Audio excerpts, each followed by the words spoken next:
Mr. C. I'm making this iMovie for the poetry unit we are doing for reading and writing. So I just wanted to tell you in the beginning of this iMovie, I am going to be reading books and stuff like that. I'm going to be putting a lot of effort into this iMovie. And I just wanted to give you a heads up.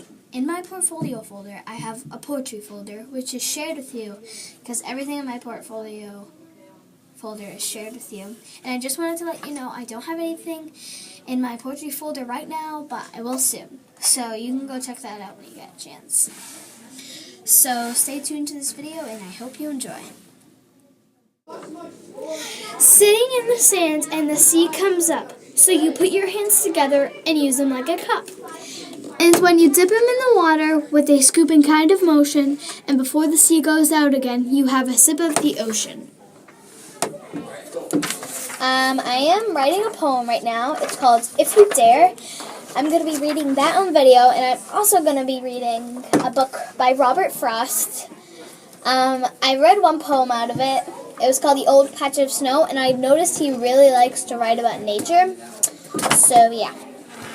I'm officially done my poem, so I'm going to be reading it. It's called If You Dare.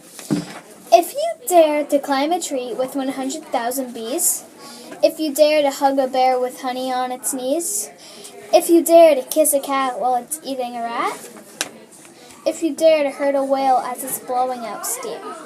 I really hope you enjoy my short little poem here. I also had help by my friend Janaea. That's her right there. She helped me with If You Dare to Kiss a Cat While It's Eating a Rat, because I wanted to have something with this cat since I'm dressed as Catwoman today. So, really hope you enjoyed. A patch of old snow. There's a patch of old snow in a corner that I have guessed was blown away paper the rain had brought to rest. It has speckles of grim as if small print overspread it. The news of the day I've forgotten if I have read it. Hi everybody. I'm going to be reading Fingers Always Bringing Me News by Mary O'Neill, and I'm going to be reading Mark's Fingers. So let's get started. I like my fingers, they grip a ball, turn a page, break a fall, help whistle a call, shake hands and shot, rubber hands when candy is offered, they take enough to fill my pockets with wonderful stuff. And they also tell me smooth from rough, they follow rivers on a map, they double over when I rap, they smack together when I clap. They button buttons, tie shoelaces, open doors to brand new places, and they shape a flow paper ships, fashion papers to paper clips, and carry ice cream on my lips. Greedy fingers are hungry to hold. They most of everything, they are bold. To plunge in first and always take the largest piece of birthday cake. All the candy if possible, if not, they chose as pieces in the lot. Greedy fingers gasping wide, tell tales on us we'd like to hide. I am back with another poetry book called Winter Poems. I'm going to be reading Launching Boy. If the falling snow, a laughing boy holds on his palms until they are white. That's all. It was really only like 3 sentences. And the illustration here, like his palms are white, that means snow has filled his hands. So that is one. Bye. Bring your own lunch.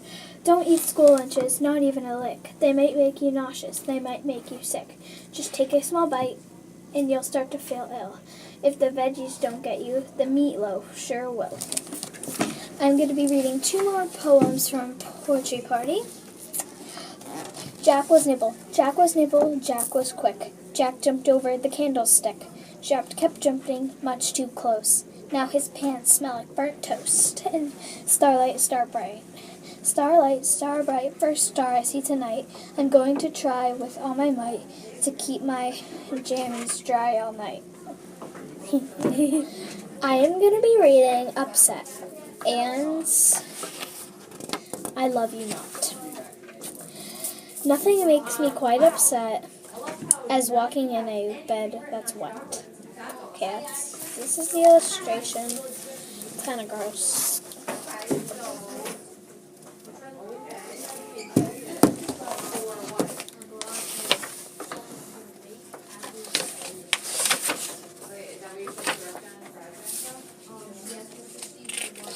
Our first kiss. How well I remember the first time we kissed. We both closed our eyes, and then we puckered up and missed. This is I love you. I love you not. I messed up, sorry. I love you, I love you, I love you so well. If I had a skunk, I would give you a smell. If you were a dog, I would give you a bite. If you were a witch, I would give you a fright. If you were a bathtub, I would give you a splash. If you were a fungus, I would give you a rash. I love you so much that I wouldn't tell a lie. I promise we'll marry the day that I die. I'm going to be reading Wake Up, Little Goldfish. Why do you float for days on end? You are very still. I wonder if you are sleeping. I wonder if you are ill. I wish you moved it around a little bit. Swim to the top, then dive. I wish you would eat your goldfish food so I know that you are alive. Tummy bubble. A burp is just a bubble that forms inside your tum. But when it goes the other way, say nothing, just play dumb. Happy birthday to you, happy birthday to you. You belong in the zoo. When you burp, say excuse me, that's the right thing to do. And then rumbling in my tummy. I can't stop my tummy from rumbling. I wouldn't have eaten so fast. Tomorrow I'll eat much more slowly, so it won't be filled up with gas. I'm not going to be reading a poem from a book today. This time. I'm going to be reading a poetry Adriana made up. It's called Chicken. Chicken is the best meat. It is so yummy and tasty. I love chicken so much. Yum, yum, yum. So this is it for today. The only reason why I'm dressed wacky because it is Wacky Wednesday.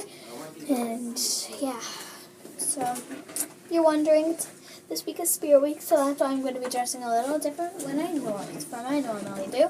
So yeah, to kick this morning off, I'm going to be reading one of my very own poems. It's called Superhero Day, and I'm going to be reading it. I got inspired because we had Superhero Day on Tuesday. So let's get started. Superhero Day. Pick your hero, be yourself. Let all of your feelings just burst out. Talk about your one and only hero that helps you out. Be happy, be you. Be honest, be graceful. Be the hero inside of you. The one and only hero is you. I'm going to be reading a poetry book. It's called Twilight Comes Twice. Okay, so Twilight comes twice. Twice each day a crack opens between night and day. Twice twilight slips through that crack. It stays only a short time while night and day stay whispering secrets before they go separate ways. Dusk is the name for evening twilight. Dusk gives the signal for night to be born. Dusk deepens the colors of ordinary things. Even the common grass takes a luster that makes you look to stop. In the summer, dusk hisses on the sprinklers. It flushes out millions of mosquitoes and armies of bats to eat them. Fireflies appear swimming through the air, writing bright messages and secret codes. Slowly, dusk pours a syrup of darkness into the forest. Crows gather in the trees for the last-minute gossip.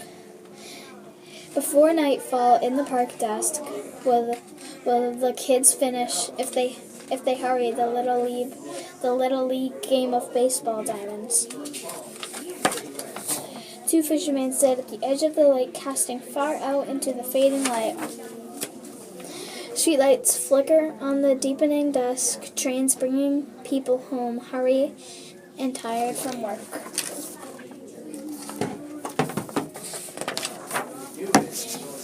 Dusk prepares for the great celebration of night. It sets the table carefully, Venus and a few stars, perhaps a crescent moon.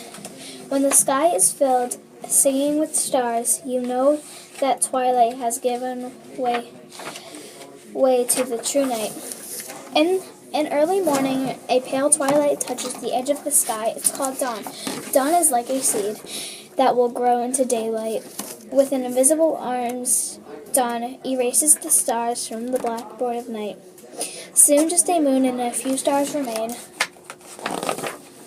Dawn picks bits of dark from between and blades of grass in your backyard. No job is too small. In the forest, Dawn drinks up night's leftover darkness in great black pools of deep rotten shadows. Walking at dawn is a special kind of walk. Sounds ring out more clearly. The air is still moist from the cool of the night, and your own skin feels all tingly clean. Dawn signals the crows and starts their jabbering. What a racket they make in the willow tree. Down below, the robins hop through wet grass, shopping for breakfast worms. Spiders drums themselves still stiff from the night to go repairing their dangling webs. Dawn slowly brightens the empty baseball field, polishing the diamond until it shines. At the lake, a boy sits quietly, trying not to disturb fish coming up to feed. Streetlights flicker off. The delivery truck leaves a bundle of newspaper on the sidewalk. Outside the bakery, the smell of donuts make your stomach rumble and growl. As you set the table for breakfast, Dawn sets its own table with light and ushers in a brand new day. And then that's the last illustration. I really hope you enjoyed that book. Bye! I'm going to be reading a few poems. My sister's always on her phone.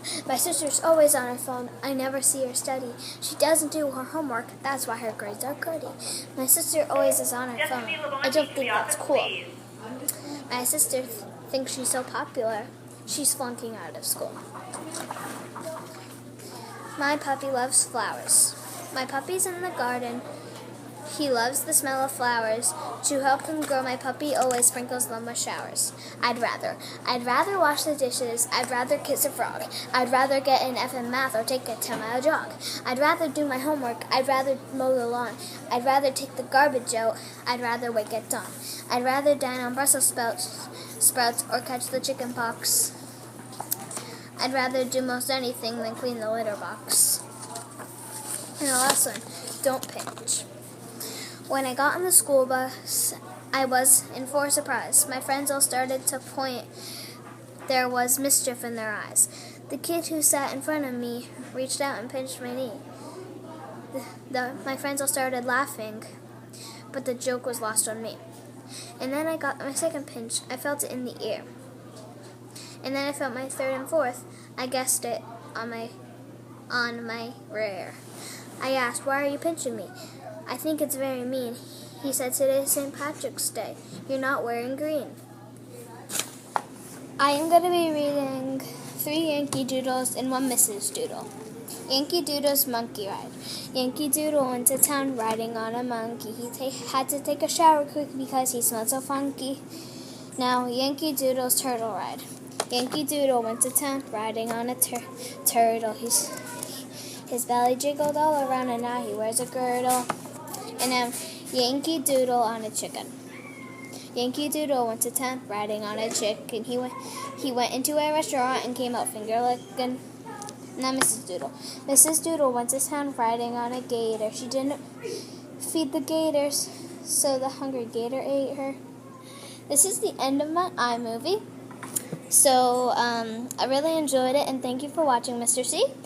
I really enjoyed this poetry unit because I got to make an iMovie, and I hope you can do this again.